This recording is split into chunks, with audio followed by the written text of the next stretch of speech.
각 나라마다 국가적으로 중요한 그런 날이 있고, 이런 날은 국가에서 국경일로 또 공휴일로 정해가지고 그날을 기리고 있는 것을 볼 수가 있습니다. 미국 같은 경우는 이 7월 4일 날이 미국의 독립기념일입니다.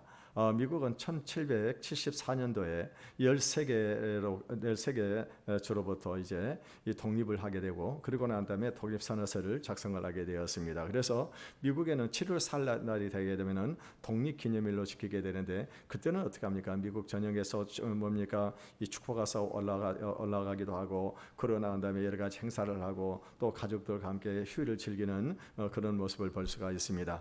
또 프랑스 같은 나라는 1789년에 7월 14일을 바스티 데이라고 하는 그런 날로 정해가지고, 그래서 이 국경일로 지키고 있는 것을 볼 수가 있습니다. 이 프랑스는요, 1789년도에 이 바스티유 감옥에 이 시민들이 습격을 했습니다. 그 이유는 뭐냐면은 이 바스티유 감옥은 정치범들을 수용해가지고, 그래서 이 왕권을 강화하기 위해서 여러 가지 억압을 했던 그런 것이 바로 이 바스티유 감옥이었습니다. 그런데 프랑스 시민들이 이 한가해가지고 일어나가지고 그 감옥을 습격해 가지고 이렇게 해서 다시 그 감옥에 갇혀 있는 사람들에게 자유를 주게 되어졌는데, 이날이 바로 어떤 역사의 분기점이 되는가? 그러는 프랑스의 바로 유명한 이 혁명의 도화선이 되었다고 하는 것입니다. 그래서 이 7월 14일 날이 되게 되면은 프랑스는요, 군사 퍼레이드가 이렇게 펼쳐지게 되고요. 그러고 난 다음에 밤이면은 에펠탑 근처에서 이 축포를 쏘아서 올리게 되는 것입니다. 그리고 나중에는 거리에서 사람들이 음악으로 춤을 추면서 이렇게 즐기고, 또 길거리 곳곳에 이렇게 어떻게 합니까? 이 거리마다 전부 다 이렇게 이 뭡니까? 음식을 차려놓고, 그리고 나는데 사람 시민들이 모여가지고 음식을 먹으면서 즐기는 그런 날로 이렇게 지정하고 있습니다. 파리에서뿐만이 아니라 프랑스 전역에서 또 외국에 살고 있는 그런 프랑스인들도 자기들끼리 모여가지고 이 바스티유 데이를 하고 있는 것을 그런 모습을 볼 수가 있습니다. 여러분, 우리나라는요, 이 5대 국경일이 있잖아요. 이 5대 국경일이 무엇입니까? 3.1절, 제헌절, 그 다음에 강복절, 개천절, 한글날입니다. 근데 그 중에서도 가장 중요한 뭡니까? 절기가 언제입니까? 광복절이죠. 그건 뭐냐면 우리가 일제 36년 동안에 일제 강점기에서 해방된 날을 기념하는 것입니다. 우리가 이 날을 기념하는 이유가 무엇입니까? 지난 36년간의 일제에서 그 치욕의 이 역사를 우리가 잊어서는 안 된다고 하는 것입니다. 만약에 이것을 잊어버리게 된다고 한다면 언제 또다시 우리가 외침을 받아가지고 우리나라가 다른 나라의 지배를 받을지 모르기 때문에, 그래서 우리나라는 어떻게 합니까? 이 날을 꼭 기억을 해서 이 강복절 날만큼 특별히 대통령이 직접 나와가지고 이 축사를 하고 행사를 하는 이런 모습들을 우리가 볼 수가 있습니다. 여러분, 우리 구원도 마찬가지입니다. 우리는 하나님께서 베푸신 이 구원의 은혜를 절대로 망각을 해서는 안 된다고 하는 것입니다. 여러분, 우리가 어떻게 해가지고 우리가 구원을 받았습니까? 하나님께서 우리 구원을 위해서 그분의 아들을 이 세상에 보내주셔가지고, 그분의 아들이 우리 죄값을 대속해서 십자가에서 고난을 당하셨습니다. 그 고난을 인해 가지고 우리 모든 죄가 용서를 받고, 우리가 이제는 어떻게 합니까? 하나님의 자녀가 돼서 날마다 성령님과 동행하는 삶을 살아야 되고 있는 것입니다. 그럼에도 불구하고요, 어느 순간에 믿음이 식으면서 처음에 가졌던 신앙을 버리고 세상으로 돌아가는 사람들이 많이 있다고 하는 것입니다. 오늘 본문은요, 우리가 받은 이 구원을, 큰 구원을 등한히 여기면은 그 보응을 피할 수가 없다라고 말씀을 하고 있습니다. 그 이유가 무엇일까요? 2절의 말씀을 같이 읽어보겠습니다. 시작. 천사들을 통하여 하신 말씀이 견고하게 되어 모든 범죄함과 순종하지 아니함이 공정한 보응을 받았거든. 오늘 이 천사들을 통해서 하신 말씀이 견고하게 되었다. 그래서 모든 범죄함과 순종하지 아니함이 공정한 보응을 받았다라고 말씀을 하고 있습니다. 이 말은요, 이스라엘 백성들이 구약 시대에 모세를 통해서 받았던 그 율법에 불순종했을 때도 하나님은 반드시 심판을 내려가지고 이 보응을 하셨다고 하는 것입니다. 여러분, 대표적인 예가 민수기 16장에 나와 있는 고라 자손들의 반란입니다. 이 고라 자손은 레이의 증손입니다. 그리고 고라인의 조상들입니다. 그런데 그들은 성전에서 찬송을 부르는 일을 맡았고 성막 문지기와 수종드는 일을 했습니다. 그런데 오만하고 불선해가지고 명예욕을 갔던 오라는 루벤 자손, 루벤의 다단과 그리고 아비람 그리고 온이 작당을 해가지고 이스라엘 총에서 뽑은 250명 족장들과 더불어서 모세와 아론을 반역을 했습니다. 그 이유는 뭐냐? 모세와 아론이 자기들 위해서 분수에 지나치게 굴면서 총에 위에 스스로 높인다고 한 것입니다. 그때 모세는요, 내가 이스라엘 인도한 것은 내 능력으로 한 것이 아니라 하나님께서 나를 사용하셨기 때문에, 하나님이 나를 도구로 사용하셨기 때문에 이와 같은 큰 구원의 역사가 일어났다고 하는 것입니다. 그러면서 이제 내가 이스라엘을 여호와께서 새 일을 행하시게 되어지게 되는데, 그게 뭐냐?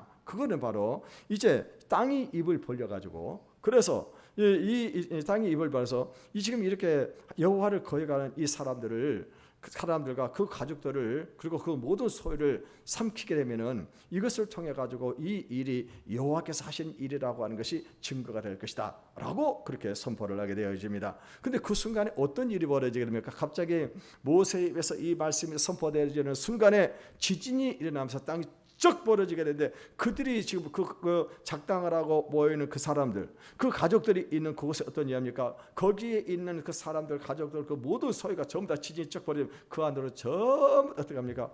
다 죽어버리는, 그 땅속에 들어가서 죽는 그런 일이 발생하고 말았다고 하는 것입니다. 여러분, 또 여호수아 6장과 7장을 보게 되면은 이스라엘 백성들이 가나안 땅에 들어가서 여리고성을 점령할 때에 하나님께서는요, 여호와께 바칠 물건을 훔치지 말라라고 분명히 명령을 내렸습니다. 근데요, 이 사람들은 모르고 하나님이 모를 거라고 생각을 하고, 그때 누가 이 도둑질을 하게 되어지게 됩니까? 그 사람이 바로 누구냐고 하면은요, 바로 아간이라고 하는 사람이었습니다. 이 아간이라고 하는 사람은 아무도 모르겠지. 그러고는 어떻게 합니까? 시날산 외투 한 벌, 그리고 은 200세겔, 50세겔 중 금덩어리 하나, 이거를 아무도 모르게 딱 숨겨가지고 자기 집에다 다 갖다 놨었습니다. 근데요, 여러분요, 하나님 어떤 분이십니까? 하나님은 살아계세요. 우리 모든 것을 다 보고 계시는 것입니다. 결국엔 제비 뽑기를 해가지고 누가 이 선택이 되어집니까? 바로 이 아간이라고 하는 사람 제비를 쭉 뽑아가다 보니까 쫙 잡히게 되는 거예요. 희한하죠. 제비를 뽑아내 그렇게 잡혀요. 그래서 이 실직고를 하고, 그러다 난 다음에 어떻게 합니까? 하나님께서 그 즉각적으로 이스라엘 회중에 명령을 내려가지고 온 회중들 돌로 그와 그 가족들을 다 쳐 죽이는 그런 일이 벌어지고 있는 것을 볼 수가 있습니다. 하나님은요, 부지 중에 살인하는 그런 사람도 보호하기 위해서 이 도피성 제도를 만들어 가지고 그들을 보호해 주셨습니다. 그런데 하나님의 뜻을 분명히 알고도 범죄한 그런 사람들에 대해서는 어떻게 하십니까? 결코 용서하지를 않으셨다고 하는 것입니다. 이처럼 하나님께서는 천사들을 통해서 모세에게 주신 말씀도 다 이루어지게 하시고 공정한 보응을 받게 하시는데, 하물며 하나님의 아들 예수 그리스도를 통해서 이루신 이 구원을 등한히 여기면 어찌 그 보응을 피할 수 있겠냐고 말씀을 하고 있습니다. 그러므로 여러분, 우리에게 주어진 이 구원을 소홀히 하지 마시기를 바라겠습니다. 여러분, 먼저 우리가 받은 이 구원이 어떻게 이루어졌습니까? 3절을 읽어보겠습니다. 3절입니다. 시작. 돈을 등한히 여기면 어찌 그 보응을 피하리요? 이 구원은 처음에 주로 말씀하신 바요, 들은 자들이 우리에게 확증한 바니. 오늘 3절 하반절에 보게 되면 이 구원은 처음에 누구로 말씀하신 바라고 그랬습니까? 주로 말씀하신 바라. 누가 직접 하신 말씀이, 이 구원은요, 바로 하나님의 아들이신 예수 그리스도께서 직접 하신 말씀이라고 하는 것입니다. 여러분요, 그 말을 누가 하느냐에 따라서 의미가 달라지고 무게가 달라지는 것을 알 수가 있습니다. 예를 들어서 청와대에서 대통령이 하는 그 말과 청와대에서 참모들이 하는 말은 엄청나게 차이가 있는 것입니다. 여러분, 참모가 대통령 뜻은 이런 뜻입니다라고 이렇게 해서 무엇을 발표를 했습니다. 그런데 대통령이나 나는 그게 아니다라고 말해버리면 그것은 묵사발이 되어버리는 거죠. 그렇죠? 대통령이 직접 하는 말과 이 참모들이 하는 말은 엄청난 차이가 있는 것입니다. 그런데 오늘 여기에는 이 구원은 어떻게 해서 이 구원이 이루어지게 되냐? 주님이 입으로 직접 말씀하신, 주님께서 그 말씀하신 바라고 하는 것입니다. 또 보면은 들은 자들이 우리에게 확증한 바라고 말씀하고 있습니다. 여기서 들은 자들은 누구를 말합니까? 예수님에게서 그 말씀을 들은 제자들, 그 제자들을 통해 가지고 그 제자들이 확실하게 증명을 했다고 하는 것입니다. 여러분과 성경을 보게 되면 참 놀라운 것이 뭐냐면요, 예수님 하나님의 아들이신 예수님께서 이 세상에 오셔가지고 복음을 전하실 때 이 하나님의 아들이신 예수님은 그 전능하신 능력으로 어마어마한 기적을 일으켰습니다. 복음을 전하시고 귀신들을 쫓아내고, 그리고 눈모자들의 눈을 뜨게 하시고, 그리고 어떻게 합니까? 죽은 자들이 살아나는 엄청난 기적의 역사가 일어났었습니다. 여러분, 우리가 성경을 보게 되면은요, 이 죽은 나사로를 나으리 되는데 예수님께서 무덤에 가가지고 나사로 나오라고 말씀을 하시니까는요, 죽은 나사로가 살아납니다. 또 나인성의 과부의 아들도 살려주셨습니다. 또 해당장 야이로의 딸도 예수께서 살려주셨어요. 근데요, 이런 일이 예수님에게서만 나타나는 것이 아니었었습니다.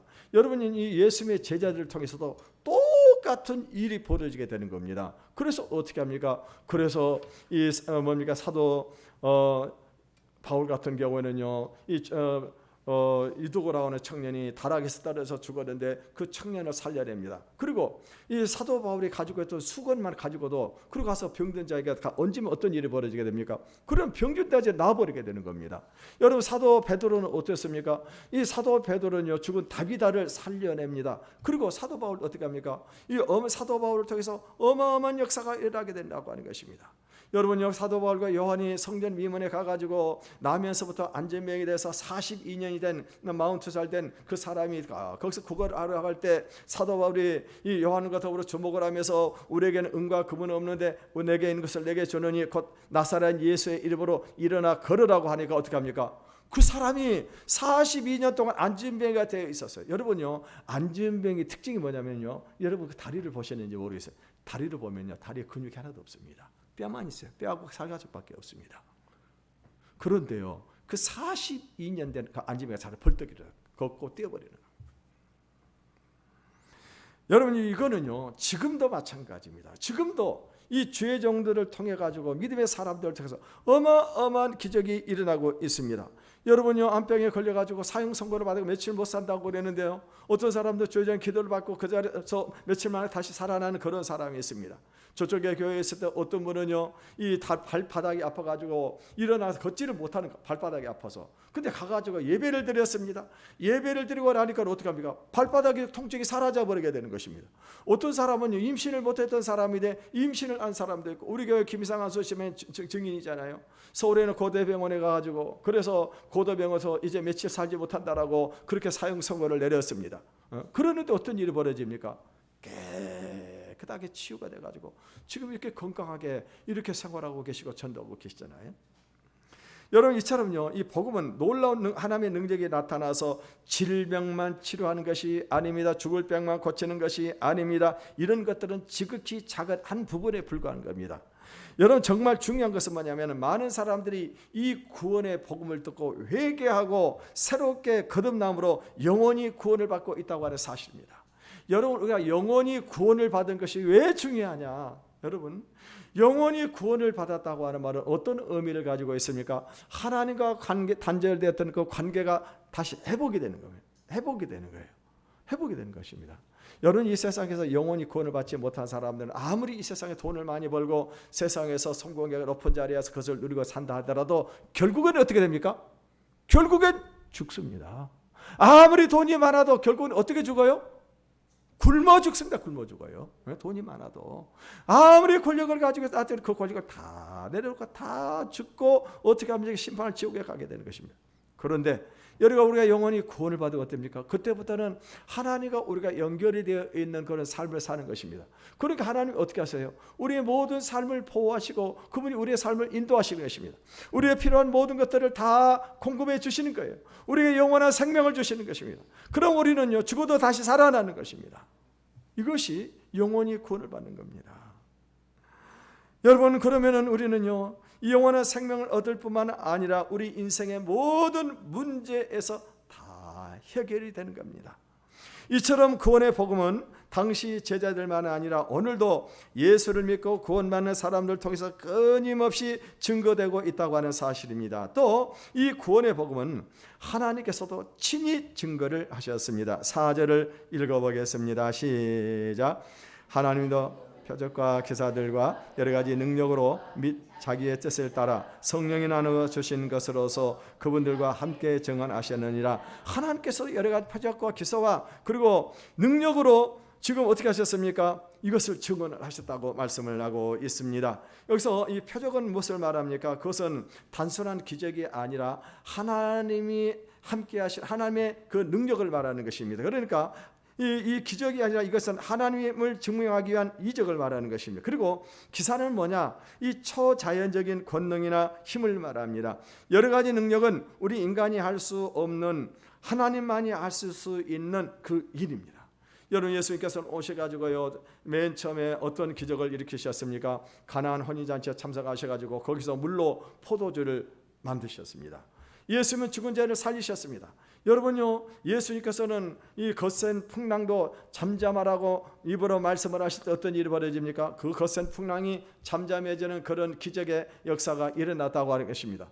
떡 5개와 물고기 2마리를 가지고 어떻게 합니까? 물고기가 축사를 하실 때 거기에는 5,000명이 넘는 사람들이 먹고도 남는 이 어마어마한 그 능력을 행하시면서 이 복음을 증거를 하셨습니다. 뿐만이 아닙니다. 오늘 성경에 보니까 자기의 뜻을 따라서 성령이 나누어 주신 것으로서 그들과 함께 증언하셨느니라. 우리가 예수를 믿게 되면은 예수를 믿을 때 하나님께서 우리에게 무엇을 선물로 주는 것입니까? 성령을 우리에게 선물로 주는데 이 성령을 받은 사람들에게 무엇이 나타납니까? 하나님의 권능의 역사, 능력의 역사가 나타나게 되어진다고 하는 것입니다. 그래서 성령을 받은 사람들을 통해서 하나님께서는요, 여러 가지 은사를 주셔가지고 그래가지고 어떻게 합니까? 이 복음을 증거하도록 해서 많은 사람들이 구원을 받게끔 하셨다고 하는 것입니다. 우리가 이처럼 우리가 들은 이 구원의 복음은 주님과 제자들 그리고 하나님께서 친히 증거하셨습니다. 그런데도요, 이것을 너무 가볍게 여기고 교회를 떠난 사람들이 많이 있다고 하는 것입니다. 제가 전에 있던 교회는요, 1년에 한 300명씩 등록을 하는 그런 교회였었습니다. 1년에 300명. 근데 지금 한 40년이 넘었으니까는 40년 가까이 됐으니까 여러분, 그러면 지금 교인들이 그대로 남았으면 얼마나 됐을까요? 10,000명이 넘는 그런 교회가 됐을 것입니다. 10,000명이. 예? 근데 지금 한 2,500명 거예요. 여러분, 우리 교회도요, 아마 제가 처음에 여기 와가지고 지금요, 이렇게 지금 사역을 하면서 등록한 인원을 보니까 여러분요, 거기 등록한 그 사람들이 전부 다 우리 교회를 다 지금 신앙을 지키고 있다고 하면 우리 교회도 중형 교회가 되었을 것입니다. 그런데요, 여러분, 왜 많은 사람들이 이렇게 복음을 듣고도 이 큰 이 구원을 등한히 여기고 세상으로 나아가냐고 하는 것입니다. 최근에 미국에서 라이프웨이 리서치가 이 교회를 추석하다가 그만둔 469명을 대상으로 조사한 결과에 의하게 되면은 교회를 떠나게 된 가장 큰 이유가 뭐냐? 너무 바빠서, 그리고 또 하나는 뭐냐면 목사와 교회에 대한 실망이라고 그렇게 답변을 했습니다. 이 구체적으로 보게 되면은요, 이제 너무 바빠서가 19%, 교회 출석으로 가족에 대한 책임을 소홀히 할 수 없어서 17% 나왔습니다. 그러니까 여러분, 가족들하고 같이 어떻게 합니까? 요즘에는 레저 문화가 발달해가지고 이 쉬는 날이면 어떻게 합니까? 가가지고 어디 가서 뭐 이렇게 놀러도 다니고 뭐 구경도 다니고 그러다 보게 되니까, 그래서 나오지 못한 사람들이 그렇게 36%라고 하는 것입니다. 뿐만이 아닙니다. 다른 지역으로 이사를 간 사람들을, 그래서 못 나온 사람은 17%, 근무 시간의 변화로 15%, 이혼과 별거로 때문에 못 나온 사람들이 12%라고 그렇게 대답을 했습니다. 그리고 교회를 떠난 두 번째 이유는 뭐냐? 목사와 교회의 부정적인 이미지를 들었습니다. 그러니까 응답자들은 목사와 교회에 대한 실망이 몇 프로였느냐? 42%.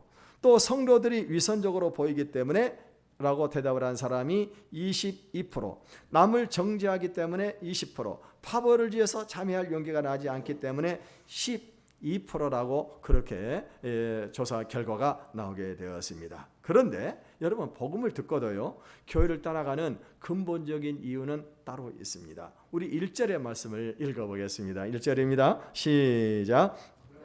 우리가 들은 것에 더욱 유념함으로 우리가 흘러 떠내려가지 않도록 함이 마땅하니라. 복음을 듣고도 교회를 떠나가는 이유는 뭐냐? 오늘 성경에 보니까 들은 것을 유념하지 않기 때문이다 라고 말씀을 하고 있습니다. 여기서 유념하다, 이 헬라 프로세케이는요, 이 들은 것에 대해서 지속적으로 주의를 기울여야 된다고 하는, 지속적으로 기울여야 된다. 다시 말하면 우리가 자동차를 운전하고 어느 목적지를 가게 될 때는 어떻게 되게 됐습니까? 핸들을 딱 붙잡고 전방을 주시하면서 계속 가야 되는 것입니다. 근데 만약에 전방을 주시하지 않고 핸들을 만약에 뭐 자동차가 지가 알아서 가겠지 하고 핸들을 놔버리면 어떻게 되게 되겠습니까? 그러면은요, 이거 사고가 당하게 돼 있어요. 요즘에 뭐 차들, 요즘 새로 나온 차들은 전부 다 차선 이탈 방지 장치가 다 돼 있더라고 보니까 뭐 아무리 작은 차라도 다 차선 이탈 방지가 장치가 돼 있어가지고 차선을 따라 쭉 가도록 돼 있고요. 크루즈 컨트롤을 사용하게 되면 어떻게 합니까? 앞차가 오면 자동적으로 딱 멈추고 또 앞차가 출발하면 또 출발하는 그런 이 장치들이 다 자동차에 설치가 돼 있더라고 보니까는요. 여러분 그래도 어떻게 합니까? 핸들을 붙잡아야 돼요.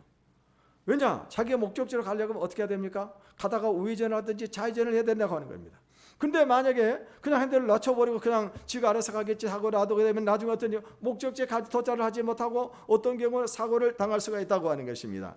여러분 마찬가지로 우리가 복음을 듣고 구원받은 성도들은 천국에 가는 그날까지 어떻게 하면 지속적으로 어떻게 해요? 말씀의 길을 쭉 따라가야 된다고 하는 겁니다. 그 이유가 뭐냐?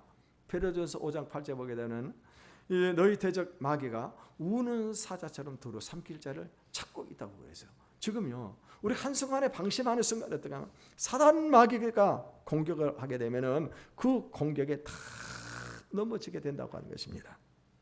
여러분 사람들이 신앙생활에 실패하는 이유는요 구원을 너무나 쉽고 가볍게 생각을 하기 때문입니다. 다시 말하면은 예수를 믿으면 구원을 받는다. 이거를 어떻게 생각을 하냐면 단회적으로 생각을 하는 것입니다. 그래서 예수를 믿고 그래서 영접을 했습니다. 그러면 나는 이제 구원을 받았다라고 그렇게 생각을 하는 것입니다. 여러분요, 우리가 예수를 믿는다는 말은 여기서 믿는다는 영어 단어 believe를 사용합니다. believe는요 현재예요, 현재. 그러니까 이 믿는다고 하는 것은 내가 지금 현재 믿는 것을 말하는. 과거에 아무리 내가 잘 믿고 교회에서 봉사를 많이 하고 열심을 내고 헌금을 많이 했더라도 지금 내가 믿지 않으면 이 사람 구원 받을 수 있을까요? 받을 수 없을까요?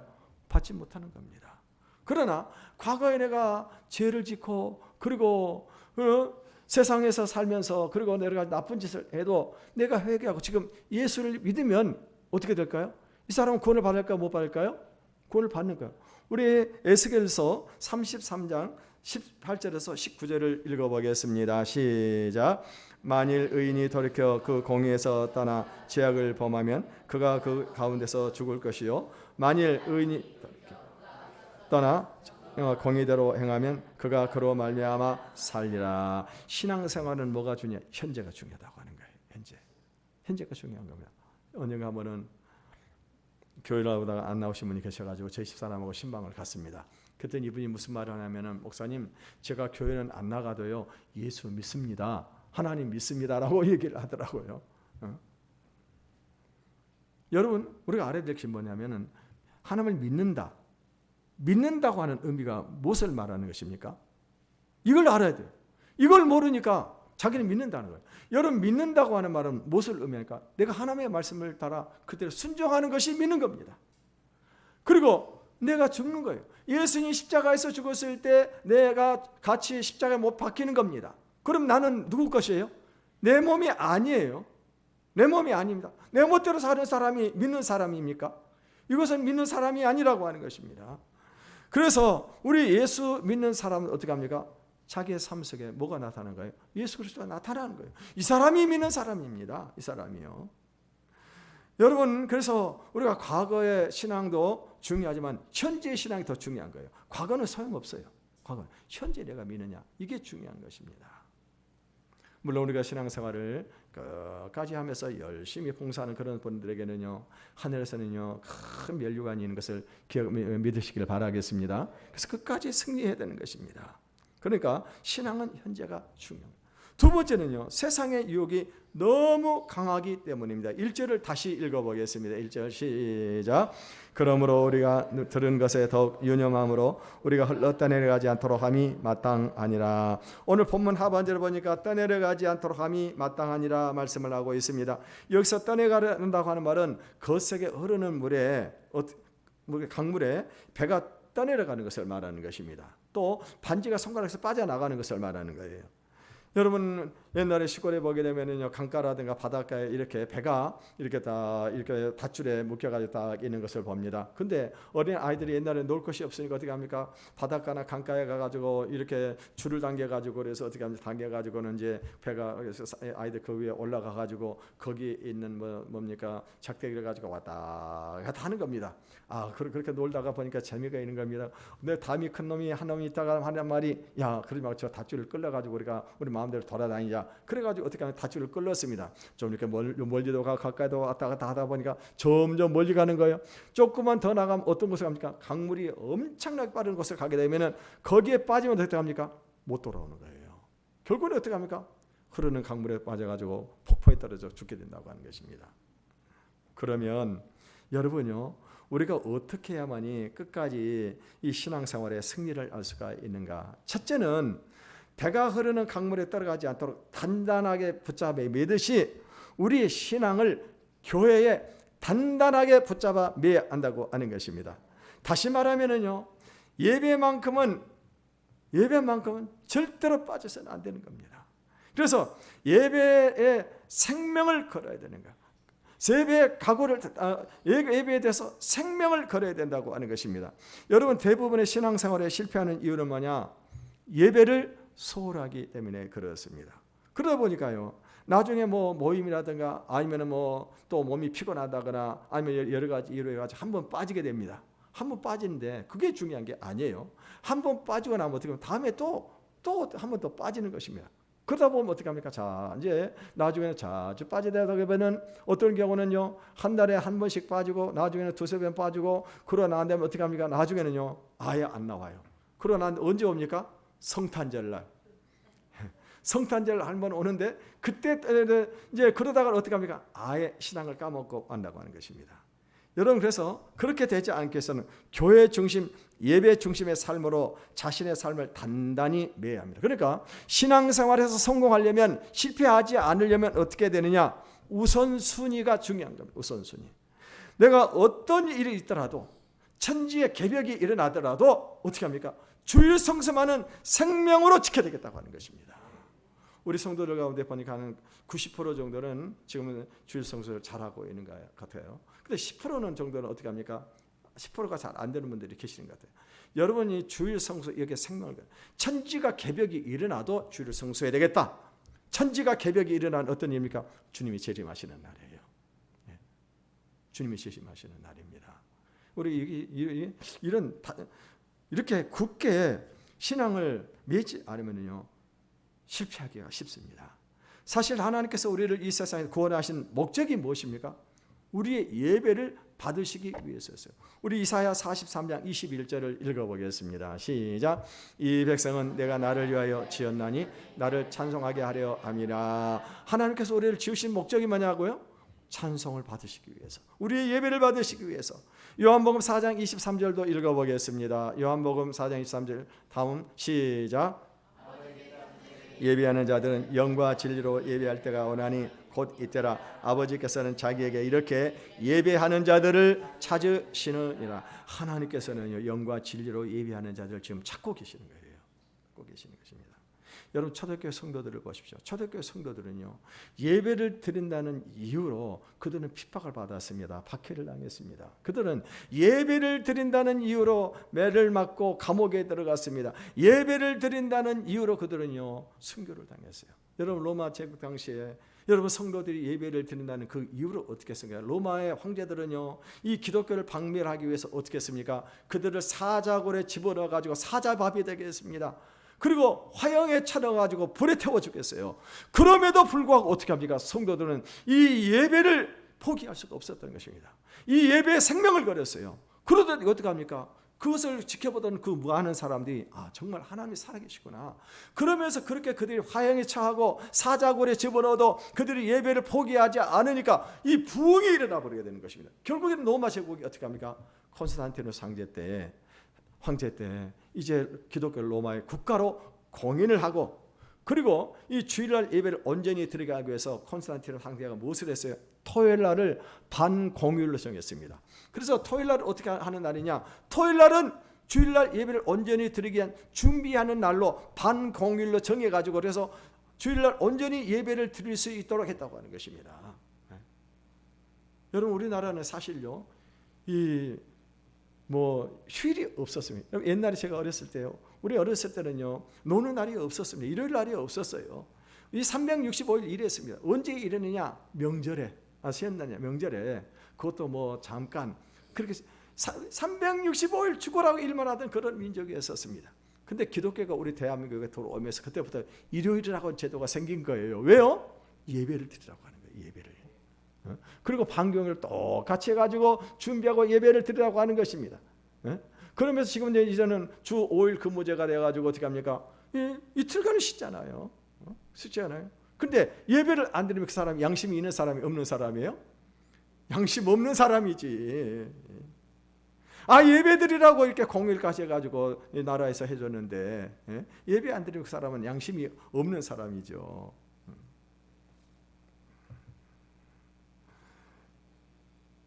두 번째는요, 날마다 하나님과의 만남의 시간을 가져야 돼요. 그래서 우리 예수를 믿는 사람은 하루를 시작할 때 첫 시간을 하나님 앞에 드리는 것입니다. 첫 시간 일어나자마자 기도하고, 그래서 하나님의 일과를 놓고 기도하고 하나님을 도우심을 구하고, 그리고 성경을 읽으시기를 바라겠습니다. 그러니까 첫 시간을 드릴 때 가장 좋은 방법, 하나님이 가장 기뻐하는 것이 뭐냐? 새벽 예배 나오는 겁니다. 새벽 예배. 그러니까 경건한 그리스도인들은요 거의가 다 새벽 예배를 다 나옵니다. 다 나와요. 세 번째는요, 성도들과 이 교제를 나누어야 되는 것입니다. 여러분, 믿음이 있는 사람과 믿음이 없는 사람의 차이점이 뭐냐? 그것은 세상을 사랑하느냐, 하나님의 나라를 사모하느냐. 하나님의 나라 천국을 사모하는 사람들은 세상 사람들과는 다른 가치관을 가지고 있습니다. 여러분, 세상 사람들이 가지고 있는 가치관이 무엇입니까? 그거는 이 세상에서 잘 먹고 잘 사는 거예요. 어떻게 해서 돈을 벌어가지고 그것을 누리며 사는 것입니다. 근데 우리 예수 믿는 사람들의 삶의 목적이 무엇입니까? 우리는 이 세상이 아니에요. 우리의 소망은 어디에 있습니까? 바로 천국, 영원한 천국에 있는 겁니다. 그 나라를 바라보면서 우리에게 주어진 사명을 감당하고 살아가는 사람들이 우리 예수 믿는 사람들입니다. 그래서 우리 예수 믿는 사람들, 우리에게 주어진 물질과 시간 어디에 투자하는 겁니까? 하나님의 나라에 투자하는 것입니다. 한마디로 말하면 그 사람이 누구를 가까이 하느냐 하는 거예요. 여러분, 믿는 사람 믿는다고 하면서도 교인들과 교제를 나누기보다는요, 세상 사람들과 교제하고 세상 사람들을 가까이 하는 그런 사람들은 구원의 의미를 모르는 사람입니다. 여러분, 구원의 의미를 모르는 사람은요, 여러분 구원을 받을 수가 없는 것입니다. 여러분, 구원을 받지 못한 사람은 결국에는요 천국에 가지 못하고 지옥에 가는 거예요. 생각을 해보십시오. 어떻게 세상 사람들을 통해 가지고 우리가 영적인 영향력을 받을 수가 있습니까? 여러분, 어떻게 세상 사람들과 교제하면서 우리 믿음이 자라날 수 있겠냐고 하는 겁니다. 그래서 우리가 신앙 고백을 하면서 10번째 신앙 고백이 무엇입니까? 아시는 분? 10번째 신앙 고백이 뭐예요? 대충 눈치로 때려잡아야지. 네? 성도가 서로 교통하는 것과, 그죠? 성도가 서로 교통하는 것. 이것을 우리는 믿는다고 입으로 고백을 합니다. 입으로 고백을 해요. 그런데 입으로는 고백을 하고, 그리고 성도들 고백을 하지 않는다면 이 고백은 진짜 고백이에요? 가짜 고백이에요? 가짜 고백이에요. 가짜 고백. 성도들과 교제 않으면서 입으로는 성도들과 교통하는 것과 고백하면서 성도들과 교제를 나누지 않으면 이 고백은 가짜 고백이에요. 이 사람 믿는 사람이 아닙니다. 아니에요. 하나님 제9계명에 뭐라고 말씀하세요? 거짓말하지 말지니라. 거짓말하는 사람입니다. 성도들과 교제하지 않은 사람들은. 여러분, 교회 본질이 뭔지 아세요? 성도 교제예요. 성도 교제가 그만큼 중요합니다. 근데 오늘 꼭 드려야 될 사람 안 나와버리네. 드려야 될 사람들이 꼭, 그 참 희한하게 뭐냐면요, 진짜 드려야 될 사람들 이럴 때 꼭꼭 빠지는 거예요. 왜 그럴까요? 사단이 쏙 빼는, 너 그런 말씀 들으면 안 돼. 빼버리는 거예요. 오늘 교회 가면 안 돼, 너. 빼버리는 거예요. 그러면 여러분, 성도의 교제를 중요하게 여기시길 바라겠습니다. 어떻게 해요? 우선 셀 모임을 좀 하세요. 셀 모임. 왜 셀 모임 안 합니까? 왜 안 해요? 셀 모임 하는 날, 노는 날이라고 생각을 해가지고 어떤 분들은 그냥 셀 모임도 참석도 안 하고, 셀 리더는 열심히 준비해가지고 같이 은혜를 나누려고 그랬는데 그냥 노는 날 생각해가지고 얼른 가버리고, 그러면 되겠습니까? 다른 날은 빠져도 여러분 세일 모임이 있는 날은 절대로 빠지지 마시길 바라겠습니다. 네 번째는 함께 모여서 기도해야 됩니다. 여러분 성도들이 함께 모여 기도하는 것이 중요한 이유가 뭐냐? 우리가 성령으로 충만하지 않으면 절대로 세상을 이기지 못합니다. 세상 마귀를 이길 수가 없는 것입니다. 여러분 초대교회들 성도들 보세요. 그렇게 말씀을 많이 알고 있어요. 예수님의 제자들 보세요. 예수님에게 직접 교육을 받았어요. 3년 동안. 그런데요, 성령 충만하지 않을 때는 어떻게 합니까? 예수님을 부인해 버리잖아요. 부인을 해버리는 겁니다. 다 도망가 버리는 거예요. 들은 말씀이 역사가 일어나 능력이 나타나지 않는 겁니다. 그런데 언제부터 이 예수님의 제자들에게서 이 어마어마한 능력이 나타납니까? 세상을 이기게 됩니까? 그거는요, 오순절날 성령을 받을 때 어떻게 해요? 그들이 이제는요 세상을 두려워하지 않습니다. 강하고 담대하게 복음을 전합니다. 근데 오순절 성령의 역사가 언제 일어나요? 성경에 보면 그들 다 함께 모여 오로지 기도에 힘쓸 때, 오로지 기도에 모여서 함께 모여서 기도에 힘쓸 때 하늘에서 이 바람 같은 소리가, 급한 바람 소리가 그들에게 들리더니 불이 내려오는 것입니다. 그러면 그 불이 각 사람 성도들 머리 위에 임하였더니 그때 다 성령의 충만을 받은 거예요. 그러니까는 제자들이 그때는요, 그 전에는요, 이 예수님의 제자들을 죽이려고 하니까 두려워가지고 숨어가지고 벌벌벌 떨고 있었는데 성령의 불을 받아버리니까 어떻게 합니까? 그때부터는요 담대하게 나가가지고 세상에서 가서 복음을 전하는 것이 됩니다. 그러니까 유대인들 말이, 이 사람들이요 세술에 취했다라고. 아니다, 우리가 세술에 취하는 것이 아니라 요엘 선지자가 말씀하신 것 같이 우리에게 성령이 임했기 때문에 그런 것이다. 그러면서 복음을 전하니까 사람들 하루에서 이 3,000명 5,000명이나 되는 사람들이 베드로의 설교를 듣고 회개하고 막 하나님께 돌아옵니다. 뿐만이 아닙니다. 성전 미문에서 아까도 말씀을 드린 대로 앉아있던 그 남에서 안전명이 된 사람에게 일어나 걸으라고 하니까요 기적이 일어나 버리게 되는 겁니다. 그러므로 여러분이 오늘 함께 모여서 기도하시기를 바라겠습니다. 세계적인 부흥사 찰스 핀이라고 하는 분이 계십니다. 이분이 아주 똑똑한 분이어가지고 이제 이 변호사를 개업을 하려고, 변호사업을 개업을 하려고, 그리고 이제